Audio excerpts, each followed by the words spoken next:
तुम्हें कितनी बार बताया है, मेरे तैयार होने से पहले मेरा नाश्ता तैयार हो जाना चाहिए। शादी के 25 सालों के बाद भी मुझे क्यों बार बार एक ही बात बतानी पड़ती है? तुम्हें क्या है? तुम तो आराम से घर पर रहोगी, मुझे काम पर जाना पड़ता है। तुम हो कि हमेशा बेवकूफ़ों जैसी हरकत करती हो। अगर तुम यह जानबूझकर करती हो तो याद रखना, मुझसे बुरा कोई नहीं होगा। आज भी आशीष का पारा चढ़ा हुआ था। इन कटु शब्दों में अपना गुस्सा उतारते हुए, गीला तौलिया कुर्सी पर फेंकते हुए आशीष गुस्से से लता की तरफ देखने लगा। लता के लिए आशीष का यह बेवजह का गुस्सा कोई नई बात नहीं थी। वह महीने में 3-4 बार ऐसे ही लता पर बरस पड़ता था। पहले पहले लता उसका विरोध किया करती थी, लेकिन जब कई सालों तक आशीष में कोई बदलाव नहीं दिखा तो लता ने खुद को ही बदल लिया। अब आशीष के कुछ भी कहने से लता को कोई फर्क नहीं पड़ता था। आशीष की हर बात वो चुपचाप सिर नीचे झुकाए सुन लेती थी।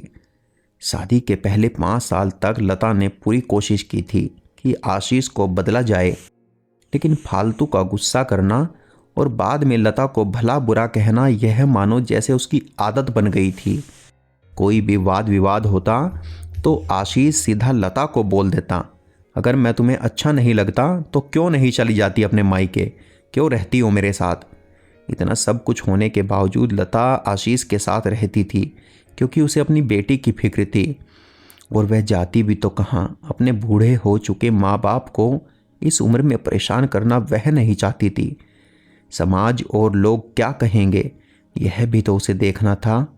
वह इतनी पढ़ी लिखी भी नहीं थी कि खुद जाकर कोई नौकरी कर सके और अपनी बेटी का पालन पोषण कर सके। लता को अब अपनी फिक्र नहीं थी।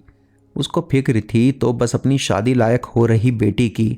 लता नहीं चाहती थी कि पति पत्नी के झगड़े की वजह से काव्या डिस्टर्ब हो। काव्या की पढ़ाई पूरी हो चुकी थी, उसके लिए अब शादी के रिश्ते आने लगे थे। कई रिश्तों को काव्या ठुकरा चुकी थी। 2-3 महीने बाद एक अच्छा रिश्ता आया। रिश्तेदारों और पहचान के लोगों ने भी लड़के के बहुत गुणगान किए थे। आशीष एक शाम अपनी बेटी के पास बैठकर उसे बताने लगा, काव्या बहुत अच्छा लड़का है, पढ़ा लिखा है, बड़ा घर है, बहुत अच्छी नौकरी है। ऐसे रिश्ते बार बार नहीं आते बेटा, इस बार मना मत करना। काव्या अपने पिता से ज़्यादा बात नहीं करती थी। शायद डरती थी या शायद नफरत करती थी, लेकिन आज वो अपनी पूरी हिम्मत इकट्ठा कर बोली, मुझे अभी शादी नहीं करनी है पापा, मैं नौकरी करना चाहती हूँ, खुद अपने पैरों पर खड़ी होना चाहती हूँ। हाँ तो उसमें क्या बड़ी बात है? मैंने लड़के से बात की है, वह तुम्हें किसी बात के लिए नहीं रोकेगा। तुम शादी के बाद भी नौकरी कर सकती हो, वह तुम्हें नौकरी के लिए परमिशन दे देगा। आशीष बोला, मेरा नौकरी करना या ना करना उसकी परमिशन पर क्यों डिपेंड रहेगा पापा? काव्या ने पूछा।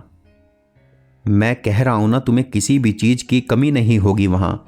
ऐसे रिश्ते बार बार नहीं आते, इसे ठुकराओ मत, बहुत खुश रहोगी तुम वहाँ। आशीष बोला, पापा क्या मैं उतनी ही खुश रहूँगी जितनी मम्मी इस घर में खुश है?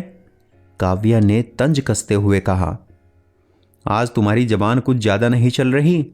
आशीष गुस्से से आंखें बड़ी करते हुए बोला, पापा मुझे शादी ही नहीं करनी है, क्योंकि शादी के बाद अगर वह लड़का आपके जैसा निकला तो मैं क्या करूँगी? मुझे आपके जैसा जीवन साथी नहीं चाहिए जो बिना बात के मुझ पर हमेशा चिल्लाए। मुझे कुछ भी अपनी पसंद का लेना हो तो 10 बार सोचना पड़े, कहीं वह नाराज न हो जाए। मेरी तबीयत कैसी भी हो उसे परवाह न हो, रोटी थोड़ी सी मोटी बन जाए तो घर सर पर उठा ले, उसकी चेक बुक ना मिले तो भी मेरा ही दोष निकले, और हर छोटी मोटी बात पर मुझे मायके जाने के लिए कहे। काव्या ने अपना दिल खाली करते हुए पापा से सब कह दिया। आशीष का गुस्सा 7वें आसमान पर था, लेकिन उसके मुंह से एक भी शब्द नहीं फूट रहा था। वो काव्या की बातें सुन रहा था। काव्या उतना ही बोलकर चुप नहीं हुई। आज पहली बार वह अपने पापा के सामने इतना कुछ बोल रही थी। पापा, आपने माँ के साथ हमेशा गलत व्यवहार किया है। आप अपने ऑफिस का गुस्सा बिना सोचे समझे माँ पर उतार देते हैं। कभी इस बात की परवाह भी नहीं करते कि उन्हें कैसा लगता होगा। आपकी बातें सुन सुन माँ ने अपना स्वाभिमान खो दिया। आशीष आज पहली बार अपने किए बर्ताव को महसूस कर पा रहा था। वो इतना ही बोल पाया, जो तुम्हारा मन है वो करो, मैं इतना बुरा हूं ना? काव्या ने आशीष का हाथ पकड़ा और बोली, पापा मुझे सिर्फ एक सवाल का जवाब दे दो। क्या आप चाहेंगे कि मेरा पति आपके जैसा हो? अगर आपका जवाब हाँ है तो कर दीजिए मेरा रिश्ता आज ही, और ना है तो मुझे आत्मनिर्भर बनने दीजिए। आशीष कुछ भी ना बोल पाया और वहाँ से चुपचाप बाहर चला गया। आज उसे लता के सामने जाने में शर्म आ रही थी। चलते चलते उसकी आंखों से आंसू बह रहे थे। आशीष ने आज से अपने आप को बदलने का निश्चय किया। अगले दिन से लता ने अपने पति में काफ़ी बदलाव देखा। वह सोचने लगी कि जो हिम्मत काव्या ने दिखाई है, वह हिम्मत अगर मैं पहले ही दिखा देती तो शायद आज परिस्थिति कुछ और होती। अब काव्या पढ़ लिख कर अच्छी नौकरी करने लगी थी और 3 साल बाद उसके लिए एक अच्छा रिश्ता आया।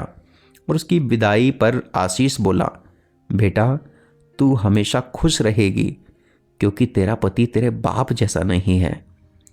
आशीष की यह बात सुनकर लता और काव्या की आंखों से आंसू बहने लगे। दोस्तों, हमारे समाज में औरतों को भले ही देवी का दर्जा दिया जाता है, लेकिन वह स्वतंत्रता नहीं दी जाती जो उन्हें देनी चाहिए। उन्हें बचपन से ही बताया जाता है कि वह पराया धन है।